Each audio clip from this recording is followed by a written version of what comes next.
సేనయోరుభయోర్మధ్యే రథం స్థాపయమేచ్యుత. అటు 11 అక్షౌహిణుల సైన్యం, ఇటు 7 అక్షౌహిణుల సైన్యం. అక్షౌహిణి అంటే సుమారుగా 1,00,000.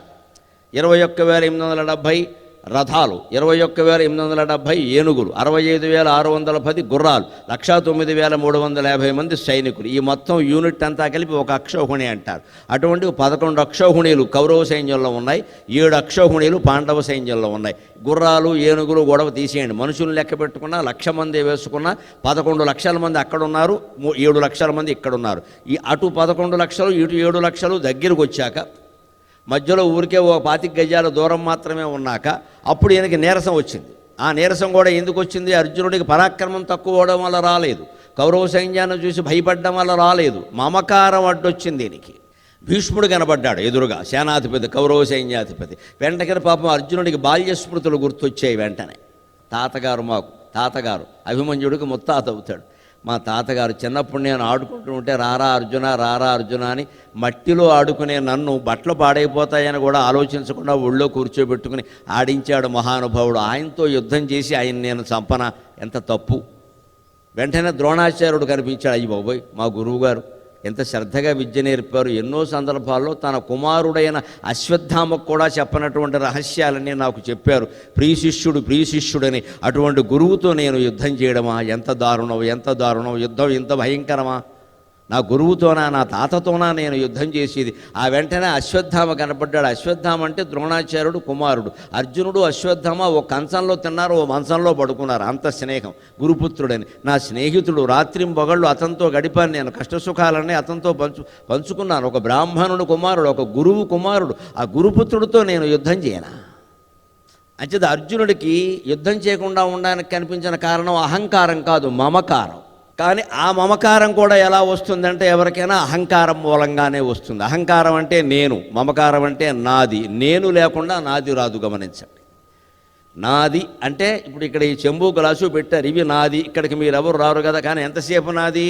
5:30 అయ్యే వరకు నాది, తర్వాత నాది అంటే కుదరదు. ఇది నాది ఎంతవరకు? ఓ 2 గంటలు. అలాగే ఈ శరీరం కూడా నాది ఎంతవరకు? సుమారుగా 80 ఏళ్ళు, అంతే, అంతకు మించి కాదు. ఇది మనిషి గ్రహించుకోవాలి. ఇది నాది అనుకుంటున్నాం మనం ఎంతవరకు? దీనికో సమయం ఉంది. అద్దెంట్లో ఉన్నప్పుడు ఎన్నేళ్ళు ఓ లెక్క ఉంటుంది, తర్వాత సొంత ఇల్లు కట్టుకుంటాం, లేదు వాళ్ళైనా ఖాళీ చేయమంటారు. శరీరం కూడా ఒక అద్దెల్లే. ఇది నాది అనుకోవడం అనేది మూలం ఏమిటి? నేను అని ఒకటి ఉంది ఇక్కడ లోపల, నేను అని స్ఫురిస్తుంది. ఆ నేను ఇందులోనే ఉంది, ఇంకో శరీరంలో లేదు కదా. అందుకని శరీరం నేను అనుకోగానే శరీరానికి సంబంధించినవన్నీ నాది అనిపించాయి. శరీరమే నేను, అర్జునుడు శరీరమే అర్జునుడు కానప్పుడు అర్జునుడు తాతగారు భీష్ముడు అర్జునుడు మనిషి ఎలా అవుతాడు? అర్జునుడు గురువైనటువంటి ద్రోణాచార్యుడు అర్జునుడు మనిషి ఎలా అవుతాడు? అర్జునుడు స్నేహితుడైన అశ్వత్థామ అర్జునుడు మనిషి ఎలా అవుతాడు? అంచేత మనమంతా ఎక్కడ దెబ్బతింటున్నామో ఆలోచించాలి. ప్రపంచంలో సమస్త సమస్యలకి పరిష్కారం అహంకార మమకార నిర్మూలన. ముందు మమకారం వదిలేయాలి, తర్వాత అహంకారం వదిలేయాలి. మన జీవితంలో కాదు, యావత్ ప్రపంచంలో ఏర్పడే అన్ని సమస్యలకి నేను, నాది అనే భావాలే కారణమని మహానుభావుడు వివేకానందుడు చెబుతాడు తన సూక్తులు. అంచేత అర్జునుడికి అడ్డొచ్చింది మమకారం, మమకారానికి మూలం అహంకారం. అందుకే కృష్ణుడు యుద్ధం చెయ్యమని కానీ చెయ్యొద్దని కానీ చెప్పలేదు. భగవద్గీత సారాంశం అది కాదు. పూర్తిగా చదవకుండా మాట్లాడద్దు. 700 శ్లోకాలు చదివితే ఏమర్థం అవుతుంది అంటే యుద్ధం చెయ్యమని కానీ చెయ్యొద్దని కానీ చెప్పలేదు. చేస్తావో మానేస్తావో నీ ఇష్టం, యథేచ్ఛసి తథాకురు అంటాడు 18వ అధ్యాయంలో. అన్నీ చెప్పి 700 శ్లోకాలు నిలబడి చెప్పి చివరికి ఏమంటాడు అంటే నీ ఇష్టం, చేస్తావో చేయవో, యథేచ్ఛసి తథాకురు. భారతీయ సంప్రదాయంలో గురు శిష్య సంబంధం అలాగే ఉంటుంది. గురువు ఎప్పుడు ఇది చేయకపోతే చంపేస్తా అని చెప్పడు.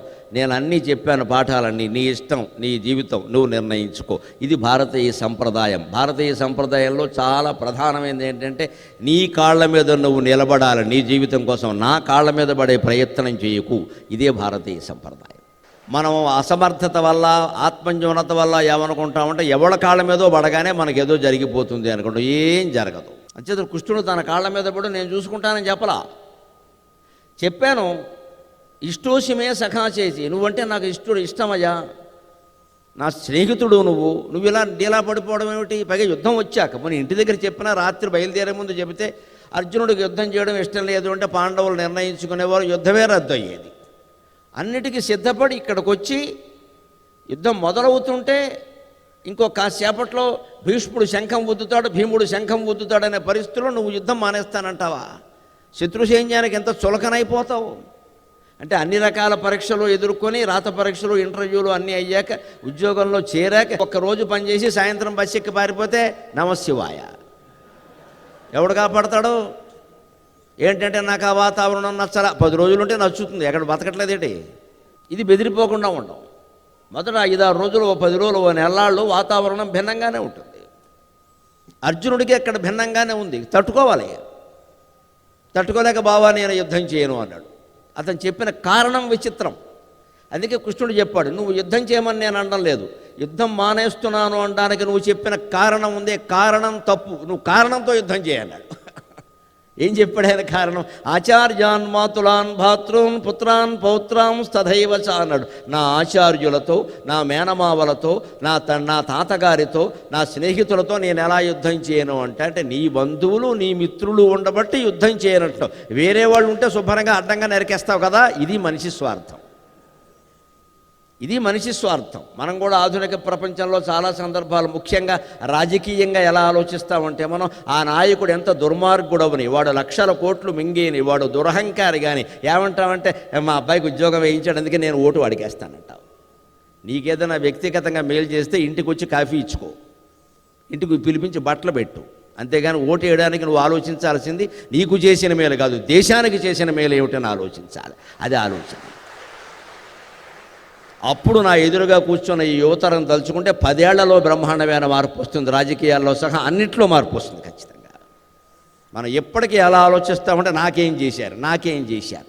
అందుకే మన నాయకులు చాలా తెలివైన వాళ్ళు. మనందరినీ కులాల పేరు మీద, మతాల పేరు మీద, వర్గాల పేరు మీద, స్త్రీ పురుషుల పేరు మీద విడదీసి నీకో 3000 నాకో 3000 పారేసి మొత్తం అందరినీ వసూలు చేసుకుంటున్నారు. నాకు 3000 ఇవ్వడం కాదయా, నువ్వు నొక్కేసిన 3 లక్షల కోట్ల సంగతి ఏమిటని అడగగలగాలి మనం. అప్పుడు రాజకీయాలు బాగుంటాయి. ఆలోచించాల్సిన విధానం మీద. అదే భగవద్గీత. అర్జున ఏమంటున్నావు నువ్వు? నీకు ఆచార్యుడు కాబట్టి నువ్వు ఆయనతో యుద్ధం చేయవు, అంతేనా? మరి ఆచార్యుడికి కూడా ఉండాలి కాదు. ద్రోణాచార్యుడు వచ్చాడుగా యుద్ధానికి నిన్ను చంపడానికి. శిష్యుడు అనేమో క్షమించలేదే. పైగా మీది ధర్మం, వాళ్ళది అధర్మం. అది ఖచ్చితంగా తెలుసు ఆ విషయం అందరికీ, భీష్ముడికి ద్రోణుడికి అందరికీ. మీది ధర్మం, వాళ్ళది అధర్మం. అధర్మం అని తెలుసుండ్రు కూడా, మీది ధర్మం అని తెలుసుండ్రు కూడా, నువ్వు శిష్యుడు అని తెలుసుండ్రు కూడా నీతో యుద్ధం చేయడానికి ద్రోణాచార్యుడు సిద్ధపడుతుంటే అధర్ముల పక్షాన నిలబడిన గురువుతో యుద్ధం చేయడానికి నువ్వెందుకు ఆలోచిస్తున్నావయ్యా? మమకారం కారణం మిత్రమా, మమకారం వదిలేయి అన్నాడు ఖచ్చితంగా. ఇప్పుడు అర్థమైపోతుందా లేదా? అహంకారం మమకారాలే మొత్తం సమస్యకు కారణమని. మన వాళ్ళైతే యుద్ధం చేయమా, వేరే వాళ్ళైతే చేస్తామా? ఎందుకంటే ఇదే అర్జునుడు, ఇదే భీముడు, ఇదే నకులుడు, ఇదే సహదేవుడు. అంతకుముందు ఎప్పుడో ఈ కురుక్షేత్ర యుద్ధానికి ఇంకా 25 ఏళ్ల ముందే ధర్మరాజు రాజసూయాగం చేస్తే ఒక దిక్కుకు భీముడు, ఒక దిక్కుకు అర్జునుడు, ఒక దిక్కుకు నకులుడు, ఒక దిక్కుకు సహదేవుడు వెళ్ళి 4 దిక్కుల్లో ఉండే రాజుల్ని శుభ్రంగా నరికేసి వచ్చేసారు. మొత్తం అందరినీ రాజ్యాలు వశం చేసేసుకుని రాజసూయాగం. అప్పుడు ఏమైందండి భగవద్గీత? అప్పుడు ఈయనకి ఎందుకు వైరాగ్యం రాలా? అందులో మేనమామ లేరు, అందులో స్నేహితులు లేరు, అందులో బంధువులు లేరు. అంటే అర్జునుడి యొక్క దృష్టి లోపం. అది భగవద్గీత. యుద్ధం చేయమని ఎక్కడా చెప్పలేదు. చేస్తావో చేయవో నువ్వు నిర్ణయించుకోవా. ఎందుకంటే నేను కాదు కదా యుద్ధం చేసి, నేను సారథ్యం చేస్తాను. నువ్వు యుద్ధం చేయాలి. నువ్వు చెయ్యను అనడానికి చెబుతున్న కారణం ఉంది, ఆ కారణం తప్పు. పాండవులదే అధర్మం, మేము యుద్ధం చేయడం తప్పు అని నువ్వు యుద్ధం మానేస్తే నేను సంతోషిస్తాను, నీది అధర్మం అని నువ్వు గ్రహిస్తే. కానీ నీ ధర్మం అని నువ్వే అంటున్నావు, వాళ్ళది అధర్మం అని తెలుసు స్పష్టంగా.